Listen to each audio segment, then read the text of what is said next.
신종 바이러스 사태로 전 세계가 위기에 처한 이 어려운 시기에 우리는 오직 주님의 은혜를 간절히 구하면서 성찬을 받으려고 합니다. 본래 오늘 읽은 이 고린도전서 10장에서 성찬에 관한 명시적인 언급은 16, 17절에 나옵니다. 그 구절은 차후에 주님께서 은혜를 주시고 허락하시면 살펴보기로 하고요. 그 구절들을 제대로 이해하기 위해서 오늘은 먼저 그 앞부분에 해당하는 1절로 5절의 뜻을 대강만 말씀드리고자 합니다. 먼저 우리 가운데 있는 우리의 귀한 어린 사람들에게 퀴즈를 내겠습니다. 1, 2, 3, 4절, 이 고린도전서 10장 1, 2, 3, 4절에 4번이나 반복되는 똑같은 단어가 나옵니다. 그 말이 무엇입니까? 하는 게 퀴즈입니다. 1절을 보면 이렇지요. 형제들아, 너희가 알지 못하기를 내가 원치 아니하노니 우리 조상들이 다 구름 아래 있고 바다 가운데로 지나며. 여기 보면 알지 못하기를 원치 않는다 해서 알지 못한다 부정이지요. 원치 않는다 또 부정이지요. 그래, 이 부정의 말이 2번 연이어 나옵니다. 학교에서 혹시 그거 배우셨습니까? 이중 부정은 강한 긍정이라 그러지 않습니까? 그래, 이걸 지금 이중의 부정으로 된 이 말을 긍정문으로, 긍정의 언어로 바꾸면 여러분들이 꼭 알기를 원하고 원합니다, 이 뜻이겠습니다. 그 말을 간절한 그 강조를 담아서 이렇게 이중의 부정으로 표현하는 것입니다. 바로 이것이 우리의 사도 바울 사도의 강조하는 말투입니다. 이것을 기억하시고 바울 서신을 로마서든 고린도 전후서든 데살로니가 전후서든 읽어보시면 이런 이중 부정, 너희가 형제들아, 너희가 모르기를 내가 원치 않는다, 너희가 알지 못하기를 내가 원치 않는다 하는 말들이 이제 눈에 들어올 것입니다. 그건 사도가 강조하는 것이란 말이에요. 우리 주님 같으면 우리 주님께서 뭘 강조하고 싶을 때 쓰시는 그 말투는 뭐냐면 아멘 아멘, 진실로 진실로, 그거지 않습니까? 그래, 내가 진실로 진실로 너에게 이르노니 하면서 그 주님께서는 그런 말투로 강조하셨는데 사도는 이런 말투로 강조합니다. 그러니 사도가 강조하는 이 말을 우리는 귀담아 들어야 하겠습니다. 그런데 1절을 보면 고린도 교회 교인들을 가리켜 형제들아 하고 부르면서요, 이어서 우리 조상들, 이걸 직역하면 우리 아버지들에 대하여 말합니다. 원래 이 바울 사도와 이 편지를 받는 고린도 교회 교인들이 서로 형제인 사실은 어떻게 해서 형제가 됐냐 하면 원래는요, 한 하나님을 아버지로 함께 모시고 있기 때문이고요, 그리스도의 피로 거룩한 혈연을 맺었기 때문이겠습니다. 그래, 정말 이 사도와 이 사도의 복음을 믿은 신자들은 형제입니다. 그런데 거기에 더해서 사도는 지금 요 1절에서 우리가, 너희와 내가 육신의 아버지들도 공유하고 있다, 이렇게 말하는 셈입니다. 그러니까 여기 보면 이중으로, 두 겹으로 형제인 셈이 됩니다. 이 우리의 영혼의 아버지도 모시고 있고, 그런 의미에 우리는 형제이며, 동시에 우리 육신의 아버지들도 우리는 공유하고 있다, 이렇게 말하는 셈이 됩니다. 그러니까요, 바울 사도는 여기 1절에서 이렇게 말하는 것이 아닙니다. 즉, 나는 유대인이고 당신들은 본래는 이방인들이니까 구약의 이스라엘은 우리 조상이고, 그런 뜻으로 여기 우리 조상이라고 말한 것이 아니라 이 말이에요. 여러분들의 조상은 원래 따로 있습니다 하고 말하는 게 아닙니다. 이방인들이 대다수를 차지하고 있었을 이 고린도 교회 교인들과 자기를 하나로 묶어서 우리라고 하면서 우리의 아버지들에 대하여 지금 이야기하고 있는 것입니다. 그러니까요, 이게 뭘 뜻하냐 하면, 이방인이라도, 우리가 원래 다 이방인 아니에요. 이방인이라도 신자가 되면 구약의 이스라엘을 우리의 아버지로 갖게 되는 것입니다. 그러니 본래 이방인들인 우리는 구약 성경을 먼 나라 이야기, 남의 이야기가 아니라 바로 우리 아버지의 이야기로, 우리 아버지들의 이야기로 아주 피부에 와닿게, 절실하게, 가깝게, 살깊게 읽을 수 있고, 그렇게 읽어야 합니다. 그래, 나중에 그 6절에 보면 그런 일은 우리의 거울이 되어 하지 않습니까? 우리 아버지들의 이야기니까 이 모든 이야기가 직방으로 우리의 거울이 되는 것입니다. 그래, 같은 우리라고요. 우리 아버지들, 우리의 거울, 이것입니다.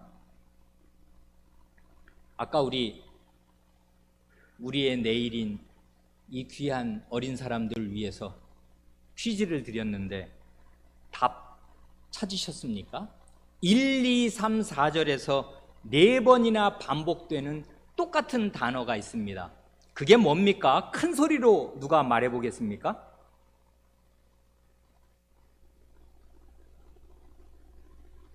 한글은 깨쳐야 되는데, 힌트를 드리면 아주 짧은 단어입니다. 뭡니까? 답이 여기저기서 나온 것 같은데, 우리 교회는 강단하고 이 회중석이 굉장히 멀어서요, 이게 코로나 시대에는 참 좋은데, 방역과 위생에는 좋은데, 이 목사가 회중석의 이 반응을 살깊게 알아듣기는 대단히 어려운 구조로 되어 있습니다. 저는 이게 불만입니다. 가까이 들어야 되는데. 그런데요, 이게 1, 2, 3, 4절에 4번이라고 제가 이거 우리말 번역이 그러니까 4번이라고 말씀드렸는데, 실제로는 5번입니다. 왜 5번인가 하면요, 거기 1절 하반절에 우리 조상들이 다 구름 아래에 있고, 그 다음에 말이 빠졌는데 다가 빠졌다고요. 다 바다 가운데로 지나며. 그래, 1절에 2번이 나오고 2, 3, 4절에도 다 진짜 다입니다. 다가 5번이나 나온다고요. 이거 사도가 공연히 한 말 전혀 아닙니다. 이 다라는 말이 왜 중요하냐면요, 우리 아버지들이 다 한 사람도 빠짐이 없이 모두 전원이 세례와 성찬을 받았다. 그렇지만 결국은 그 중에 다수가 멸망하고 말았다. 그러니까 오늘의 우리는 그 두려운 일을 거울로 삼아서 멸망으로 가지 마십시다 하는 게 이 바울 사도의 논리이고 요 고린도전서 10장의 교훈이라고요.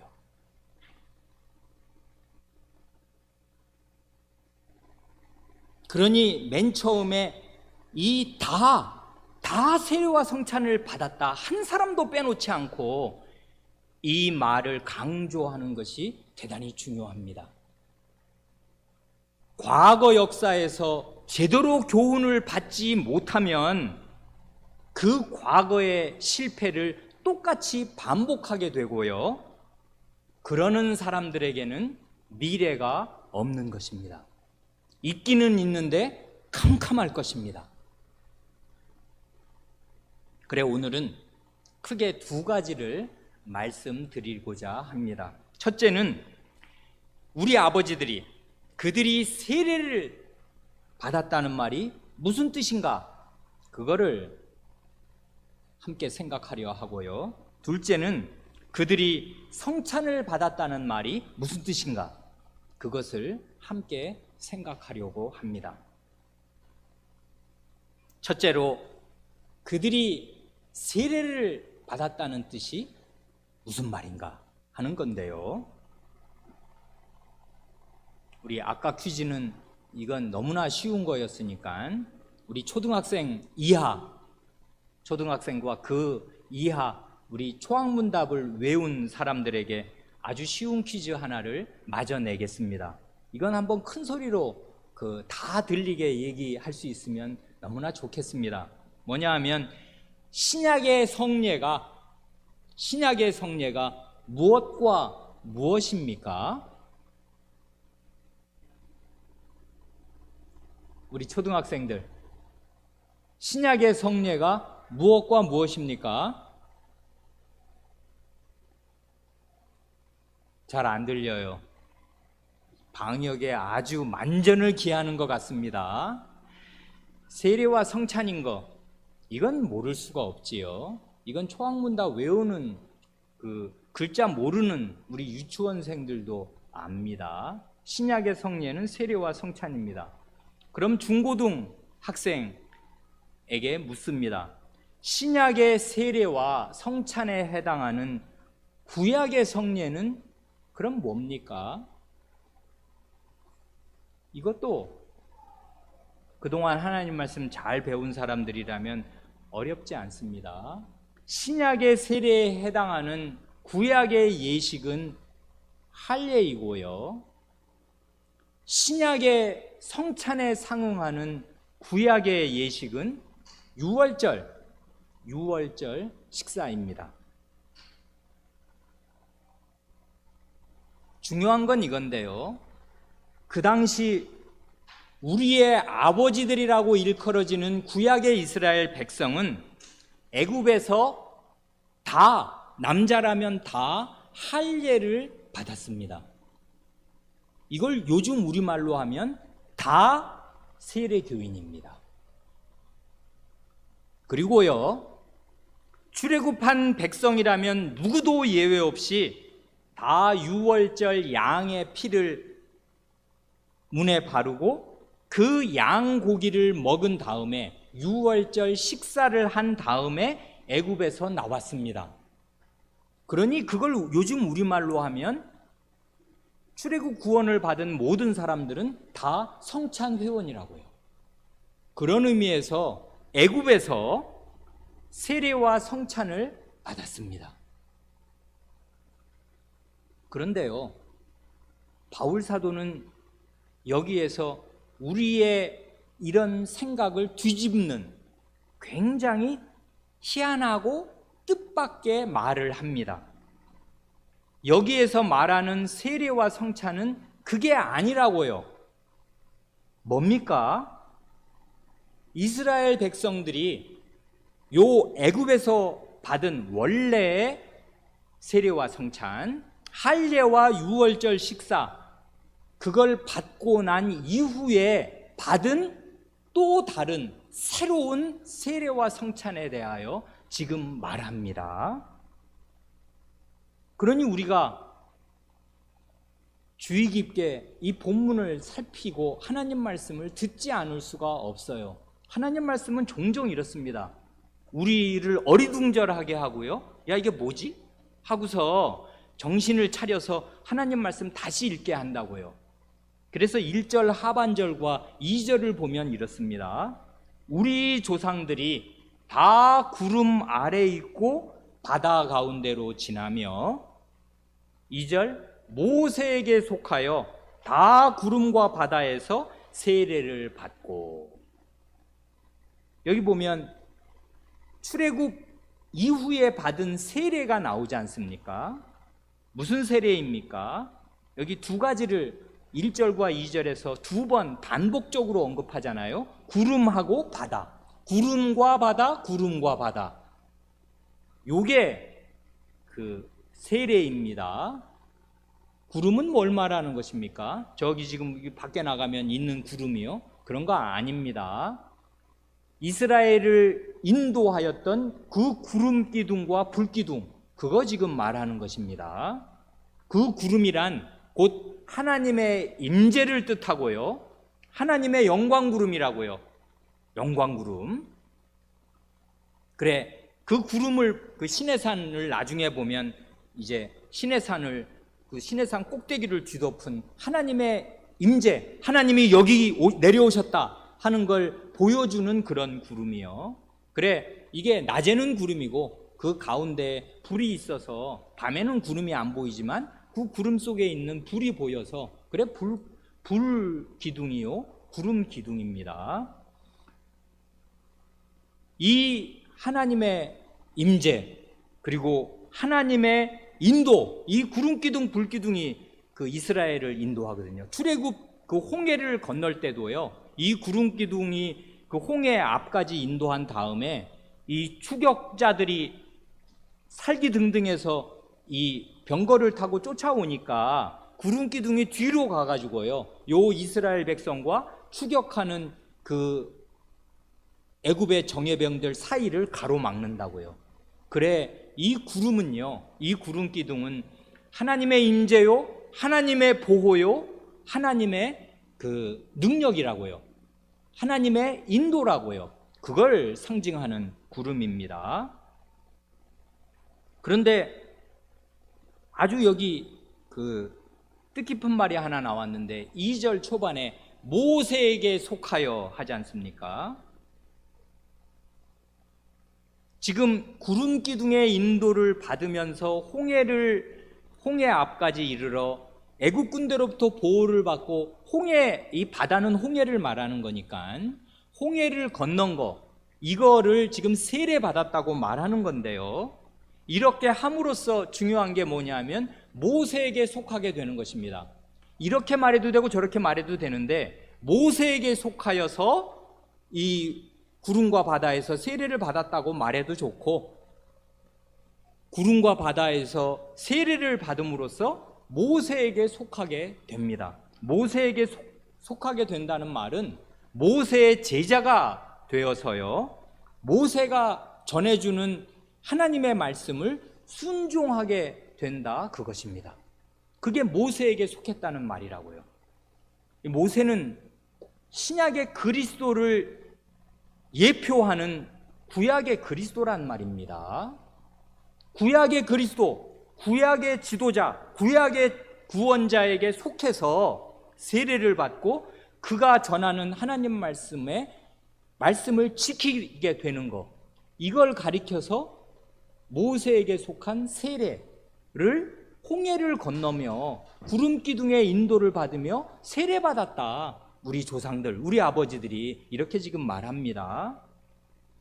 이런 바울 사도의 요 고린도전서 10장 1, 2절을 잘 이해하면 우리는 우리 주님의 대위임령의 그 중요한 말씀을 좀 더 살깊게 바르게 이해하는 빛을 얻게 됩니다. 우리 주님의 대위임령의 말씀은 그리스도인이라면 이건 자나깨나 잊을 수 없는 우리의 표와 같고 우리의 삶의 좌우명과 같은 거지 않습니까?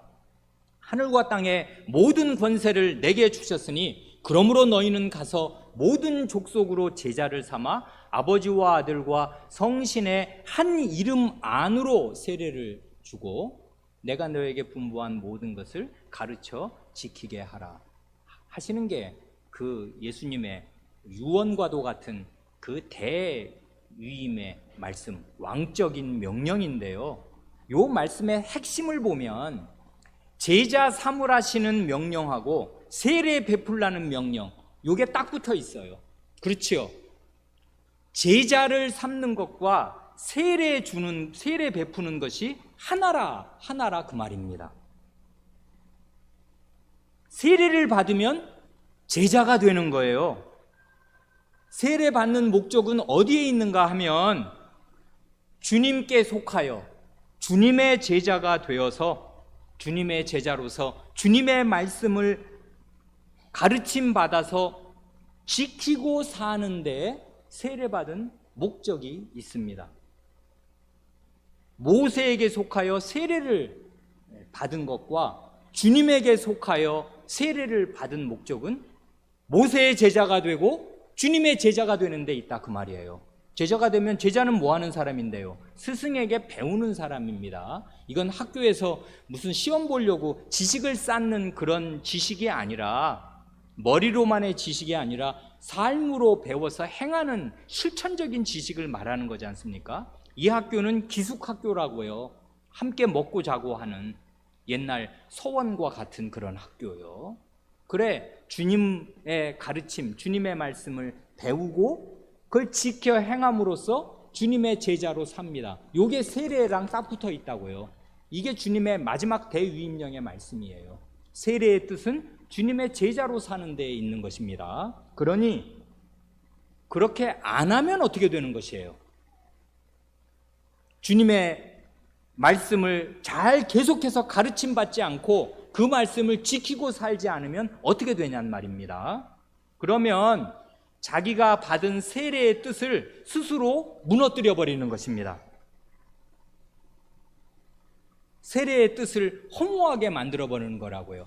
세례의 지향, 세례의 목적은 모세에게 속하여 모세의 제자가 되도록 하는 데 있는데 주님께서도 세례를 주라 말씀하실 때 제자 삼으라는 그 주동사, 그 마태복음 28장 그 19, 20절의 주동사는 제자를 삼으라는 것입니다. 그게 가장 중요한 동사라고요. 나머진 다 거기에 따라 붙는 말들입니다. 그래서 제자가 되는 게 목적인데 세례를 받았다 하는 사람이 주님의 제자가 되어 주님의 말씀으로 가르침 받으면서 그 말씀을 지키고 살지 않으면 자기가 받은 세례의 뜻을 성부, 성자, 성신의 이름 안으로 연합된 뜻을 스스로 무산시켜버리는 거라고요. 우리의 아버지들, 출애굽 구원을 받았던 구약의 이스라엘 백성들이 바로 그 길을 간 것입니다. 그래서 사도는 그래서는 안 된다, 그건 멸망으로 가는 길이다 하고 지금 말하는 것입니다. 이게 고린도전서 10장의 그 가장 중요한 교훈이라고요. 둘째로 우리 아버지들이 그들이 성찬을 받았다는 말은 무슨 뜻입니까? 그러면 거기 3절, 4절에 나옵니다. 다 같은 신령한 식물을 먹으며 다 같은 신령한 음료를 마셨으니 이는 저희를 따르는 신령한 반석으로부터 마셨음에 그 반석은 곧 그리스도시라. 여기 보면 신령한 식물, 이 식물은 뭐 동물 식물 할 때 식물 아니고 이건 옛날 한자어니까 음식이란 말이지 않습니까? 신령한 음식, 그리고 신령한 음료, 그리고 신령한 반석. 신령 이 말이 3번이나 나왔습니다. 이 신령하다는 말 무슨 뜻입니까? 영적인 이라는 뜻이라고요? 아닙니다. 영적인 음식? 뭐 영적인 음료? 뭐 영적인 반석? 그런 게 있습니까? 따로? 영적인 음료라는 게 있어요? 그래 무슨 음식이나 뭐 어떤 물의 성분이 뭔가 특별하거나 굉장히 신비하거나 영적이었던 것이 아닙니다. 그 물은요, 영혼을 적시는 물이 아니라 우리의 목마른 목젖을 적시는 H2O 그것입니다. 물의 성분이 다른 게 아니라고요. 그러니까 이 신령한 물 할 때, 신령한 음료를 할 때 영적이다. 뭐 우리가 먹는 이런 물은 이건 육신적인 음료고, 이 사람들이 먹었던 물은 영적인 음료다. 그런 말이 아닙니다. 여기 신령하다는 말은 성령적이다, 성신적이다 하고 이해하시면 좋습니다. 성신의 능력과 은혜로 마련된 그런 뜻이란 말입니다. 여기에 음식, 이건 만나를 말하는 건데요, 광야에는 재배가 불가능하니까 뭐 채소나 뭐 곡식을 밀이나 이걸 심을 수도 없고 이걸 배양을 할 수가 없으니까, 먹을 게 하나도 없으니까 매일같이 먹을거리를 내려주셨는데, 그건 그야말로 식품영양학 전공한 사람들이 그걸 분석을 해보면 거기 뭐 탄수화물, 뭐 조금의 뭐 단백질, 뭐 이런 게 그냥 만나를 분석하더라도요, 그게 무슨 우리의 영혼을 살찌우는 이상한 음식이 아니고요, 진짜 음식입니다. 음식 먹으면 배부르고 그리고 영양가를 얻는. 그렇지만 이걸 왜 신령한 성신적인 음식이요, 성신적인 그 물이라고, 음료라고 말하냐면, 이건 그야말로 성신의 은혜와 능력으로 제공된 것이기에 그렇습니다. 거기 성신의 능력과 은혜가 붙어 있다고요. 우리를 살리시려는 그 성신님의 무궁한 능력으로 마련된 음식이요, 마련된 물입니다. 그래 신령한 물이라고요. 성신적인 물이라고요. 성신께서 주시는 물이고 성신께서 주시는 음식이라고요. 그런데 여기 보면 그 성신적인 반석, 성신의 은혜로 마련된 반석, 그 반석에서 결국 물이 나왔는데요, 그 반석을 가리켜서 신령한 반석이라고 하는데, 아주 또 특별한 그 흥미진진한 말이 하나 여기 나왔습니다. 저희를 따르는 신령한 반석. 이건 웬 말입니까? 사도가 지금 하려는 말은 이 성신적인 반석이, 성신의 능력으로 준비된 이 반석이 말입니다, 광야 40년 내내 이스라엘을 뒤따라 다녔다 그 말입니다. 그래 저희를 따르는, 우리의 아버지들을 따라다녔던 신령한 반석, 지금 그 얘기를 하고 있는 것입니다. 이건 무슨 이동하는, 움직이는 반석, 뭐 반석이 희한하게 물을 막 가득 담고서 물 철철 흘러내리는 반석이 뭐 이렇게 줄줄줄 따라다녔다, 그 말을 하는 것이 아니고요, 그런 동화 같은 이야기가 아니고요, 실제로 여러분이 성경을 나는 성경 누구보다 많이 읽었다 그런 분 계십니까? 반석, 광야 생활에서 반석을 가르고 물이 나오는 이야기가 몇 번 나와요? 2번 나옵니다. 출애굽기 17장, 그건 홍해 건넌 게 출애굽기 13, 14장이라고요. 홍해 그건 출애굽의 완전 초기잖아요. 출애굽기 17장은 그게 아직 시내산에 이르러서 십계명을 받기도 전, 십계명은 출애굽기 20장에 나오니까 출애굽기 17장은 완전 홍해를 건너자마자 초기 그 르비딤이라는 곳에서 처음 이 사람들이 불평을, 물이 없다고, 이게 다 목말라 죽는다고 불평을 하니까 하나님께서 그 광야 반석에서 물을 내게 해주시는 출애굽 초기에 17장에, 출애굽기 17장에 그 얘기가 나오고요, 맨 마지막 광야 생활 40년이 거의 끝나가는, 이건 연대를 특정할 수는 없으나 대강 보면 광야 40년이 끝나는 마지막 지점에 민수기 20장에 또 한 번 똑같은 사건이 나온다고요. 물이 없다고 불평하고, 그래 하나님께서 그 반석을 가리키면 물이 나올 것이라고 하여 주셔서 반석에서 물이 나오는 장면이 출애굽 40년의 앞과 뒤에 나옵니다. 그런데 여기 보면 그러면 뭐 40년 맨 앞과 제1, 2년과 맨 40년, 그때만 반석에서 물이 나오면 그럼 나머지 37, 8년 어떻게 사는 것입니까? 물 없이 산 것입니까? 그게 아니고 그런 특별한 사건이 성경에 2번 출애굽한 광야 시절 앞부분과 뒷부분에 특별히 기록되어 있지만 그 사이에 이 사막을 그 많은 사람들이 육축과 함께 이동하는 혹은 한동안은 또 1, 2년 막 한 자리에 머물러 있었던 때도 있단 말입니다. 시내산 앞 같은 때. 그런 때에도 하나님께서 계속해서 물을 주셨다 그 말입니다. 그러니 우리가 확실히 말할 수 있는 것은 광야에서 물이 없어서 목이 말라서 죽은 사람은 단 한 사람도 없습니다. 그런데 또한 분명히 말할 수 있는 것은 식수의 위기가 없었던 것도 아닙니다. 때때로 식수의 위기, 야 이거 물이 없다, 어떻게 하면 좋냐, 우리 다 이건 목말라 죽게 생겼네, 지금 이건 하루 이틀째 물을 못 먹으니 이거 어떡하냐, 우리 애들 다 우는데 하고서 식수의 위기가 때때로 왔습니다. 그래 우리의 아버지들은 그때마다 불평과 원망을 늘어놓으면서 자기 속에 있는 불신, 믿음 없음을 가감없이 드러내었습니다. 그래 출애굽기 17장에서는 여호와께서 정말 우리 중에 계시냐 안 계시냐, 아니 하나님이 계시면 왜 이 모양이야, 삶이라는 게 왜 물이 없어, 다 이거 우리 죽이려는 거 아니야 하고 그 원망의 말을 들으시고 하나님께서 반석을 치라 하셔서 물을 내셨단 말입니다.